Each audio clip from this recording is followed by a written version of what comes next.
We finally got the Infinix GT 30 Pro in Nigeria, and let's just say there have been so much expectations of this phone. This is an upgrade to one of the best phones Infinix released last year, and one thing I'm genuinely excited about is that they finally added shoulder triggers, meaning you no longer need these.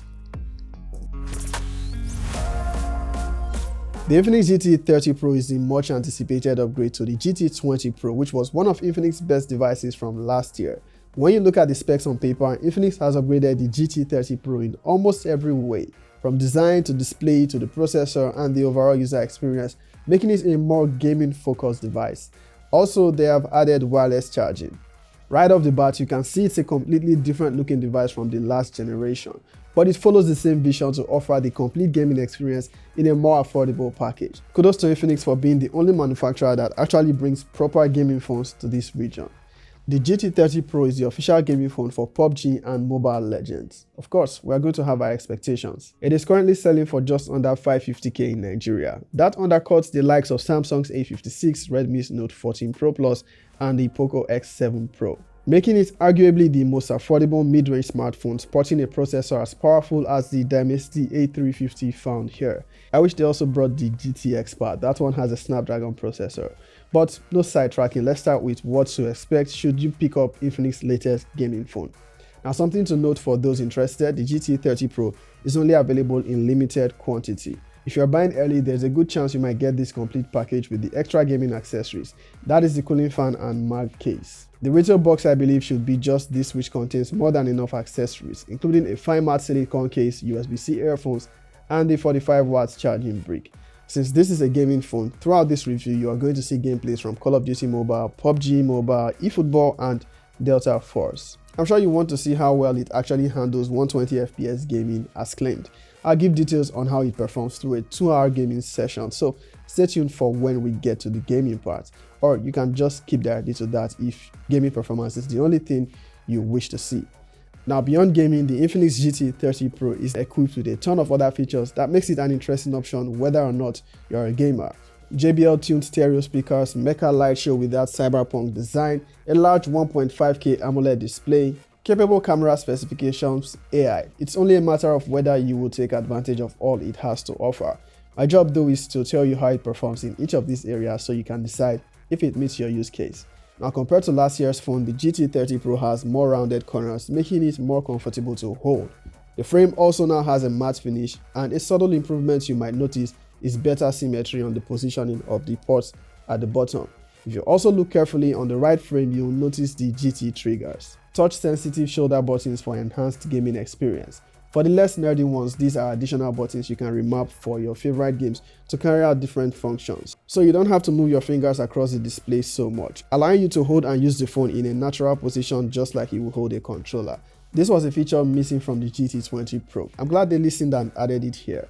Ingress protection is also improved to IP64 for dust and splash resistance. The Infinix GT 30 Pro comes in 3 nice colors: dark flare, blade white, and shadow ash. Each one has the lighting effect at the back, but only the dark flare version gets RGB lighting. It also has a glossy finish. The other colors look like they have matte finish. The mechanical light waves design is completely different from what we saw with the GT 20 Pro. Now, if for any reason you don't like it, there's a toggle to disable the feature. You can customize the different lighting modes, choose when to have it show, either for notifications, calls, charging, gaming, music, camera, or just enable them all. It's a fun feature after all. Personally, I like the one where the light flashes when I drop the phone face down with the display on.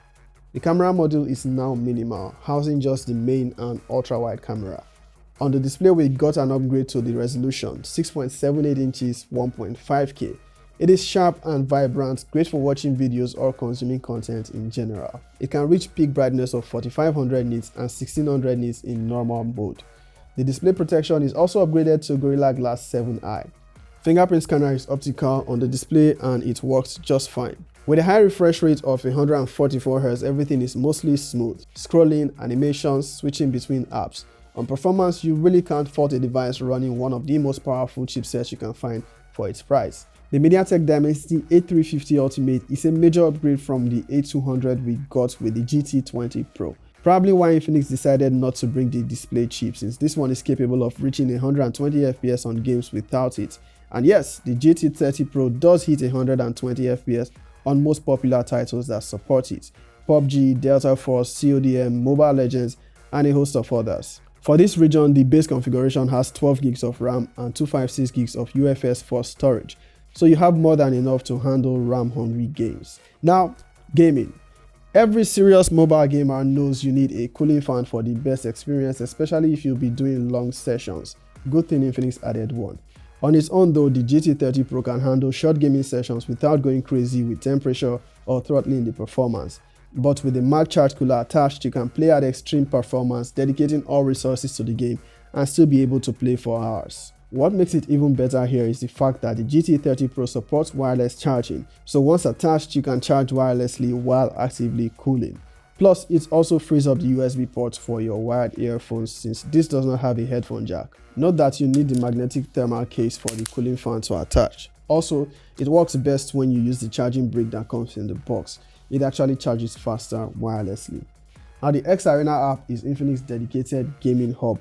Here you can configure the performance of each game. You can also swipe from the left to access it while in-game. You have the option to enable and configure the GT triggers as you see fit. You can also save different profiles for each game. On the games I tested, I observed this performance with and without the Mag Charge cooler attached. Through each gaming session with the cooling fan attached, the phone was mostly below 40 degrees Celsius.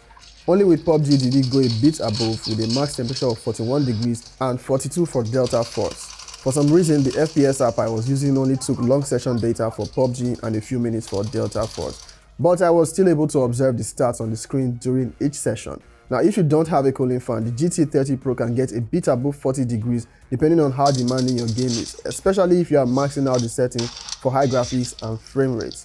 With Call of Duty Mobile, the graphics maxes out at very high with the frame rate set to max, but at medium graphics setting you can get ultra frame rates. Now note that to get 120 FPS you have to use the drop down just below the frame rate setting. It is at 90 FPS by default. You can adjust the slider to increase the frame rate. Through my gameplay session, the performance was consistently between 115 to 120 FPS. In Battle Royale or Alcatraz, 90 FPS is the max supported frame rate. No lags, no noticeable frame drops, no overheating. The device stability was also consistent. On Delta Force, the performance was consistent even without the cooler attached. Temperature reached 42 degrees, but there was no drop in frame rate nor throttling. It plays comfortably at 120 FPS. I played different modes to compare performance and it did pretty well, delivering high frame rate throughout the game session which lasted at least 40 minutes. PUBG Mobile is another game that achieves 120 FPS on the GT30 Pro. Frame rate was between 110 to 120 through the entire 40 minutes plus game session. There were no lags or abnormal temperature spikes. Please ignore my gaming skills, I'm just a casual gamer and I don't do much mobile gaming. The last game I tried was eFootball based on popular demand and it ran just fine. It was the least demanding game and the GT30 Pro ran it at the max available setting and frame rate. Even without the cooling fan, it never went beyond 40 degrees. Other than my poor handling of the controls, I had a pretty flawless experience. The good thing about the GT30 Pro is that with or without the cooling fan, performance is consistent and no throttling, at least in my experience. It is equipped with 3D vapor chamber cooling which has been improved significantly. The Infinix GT30 Pro also sees an upgrade to its battery life, 5500 mAh. Charging remains at 45 watts, but we now get 30 watts wireless charging and reverse wireless charging. When you're not gaming all day, this will guarantee you at least a full day of battery life. On the software side of things, the GT30 Pro runs Android 15 and XOS 15.1. If you are familiar with the latest version of XOS, you already know it's packed with a ton of features, especially AI. There's the DeepSeek-powered 4-lax circle to search, call summary, call translation, smart touch, and the gallery you get AI cutout when you tap and hold, AI Studio which brings AI eraser and extender.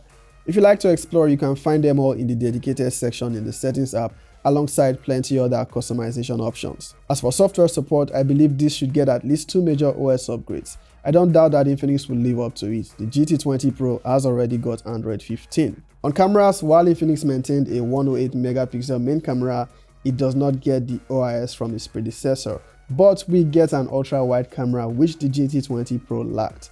The selfie camera is now 13 megapixels. While gaming phones are not known to have cameras as their strongest suits, the GT30 Pro does great with detail, sharpness, and colors. Dynamic range is also solid and you should have no problems getting good results from both selfie and rear cameras in the right lighting. It can still shoot videos up to 4K 30 FPS from the rear camera and 4K 30 from the selfie camera. Last year when I reviewed the GT20 Pro, I said it was the closest to what an actual gaming phone should be, as it checked most boxes. Well, its successor checks even more boxes, improving it significantly by bringing a much better processor, improved build quality, software optimization, battery, wireless charging, and best of all, shoulder triggers to give you the complete package for a gaming phone. On areas where this could have been better, we still don't have eSIM support. Not a deal breaker, but would have been nice to have. Also, at least 3 years of OS upgrades will not hurt. I'm sure the device can handle that and even more. Those aside, the GT30 Pro is a solid phone and a good upgrade even if you are coming from its predecessor. Compared to other phones available in this region, it is actually the only dedicated gaming one, and it costs less than all of the competition. So, what do you think? GT30 Pro, or do you have something else you think is a better option for its price?